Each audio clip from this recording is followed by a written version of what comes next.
Salut à tous! Je vais vous montrer un extrait de l'interview réalisée par CNews le 19 août 2020 du professeur Raoult. Bien entendu, je vous invite à voir cette longue interview dans son intégralité. Je vous ai mis le lien dans la description. Les masques, on vient d'en parler. Le confinement. Quid du confinement? Est-ce qu'il a fait la preuve de son efficacité selon vous? Alors, il y a deux choses. À titre individuel, non, on a montré l'inverse. Voilà, à titre individuel, il y a deux énormes études qui ont été faites, une en Espagne, une en Italie, qui sont bien faites, qui sont... moi, j'ai voulu la faire, mais malheureusement, c'était une chasse gardée de l'INSERM, maintenant que je n'ai pas pu la faire, pour comparer les gens qui étaient... Mais j'ai des données quand même. Comparer les gens qui avaient été confinés à ceux qui n'ont pas été confinés pour voir si ceux qui étaient confinés étaient moins positifs que ceux qui n'étaient pas confinés. Et c'est l'inverse qu'on voit. Voilà. C'est-à-dire que les gens qui sont restés confinés étaient plus contaminés que ceux qui sont allés travailler. Oui.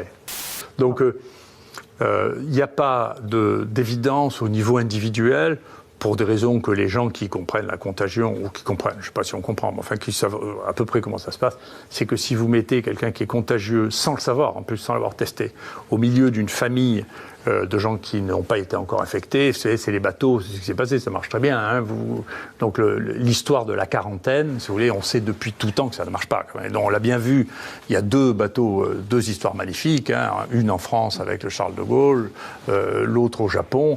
On voit bien que si on laisse des gens infectés avec des gens qui ne sont pas infectés, à la fin, vous en avez un tiers ou la moitié qui finissent par devenir infectés. Vous faites ça dans une famille, c'est pareil. Moi, j'étais plus... Il y a des pays qui ont choisi cette situation de détecter, d'isoler dans des hôtels, par exemple, réserver des hôtels aux gens qui étaient porteurs, de manière à les isoler. Ça, c'est ce qu'on appelle le lazaret. Nous, on a testé le lazaret, la quarantaine à Marseille. Il y a une maladie infectieuse ici, on connaît très très bien les épidémies. Et le lazaret, ça marche bien. C'était les sanatoriums, ça marche très bien. Hein. On isole les gens qui crachent la tuberculose le temps qu'ils crachent, et quand ils ne crachent plus, ils ressortent. Vous voyez, ça évite qu'il y ait des tuberculoses autour. Voilà, donc Raoult vient de répéter ce qu'il avait dit en début de confinement, à savoir que le confinement généralisé aveugle de toute une population ne sert à rien et est même totalement contre-productif.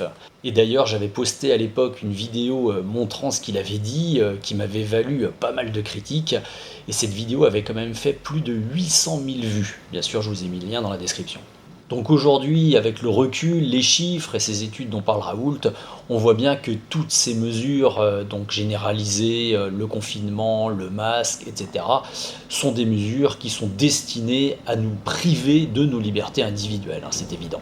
Pour finir, n'oubliez pas de liker cette vidéo, de la partager, d'y laisser des commentaires, de vous abonner à ma chaîne et de me soutenir financièrement sur mon compte Tipeee. Sur ce, je vous souhaite une bonne journée.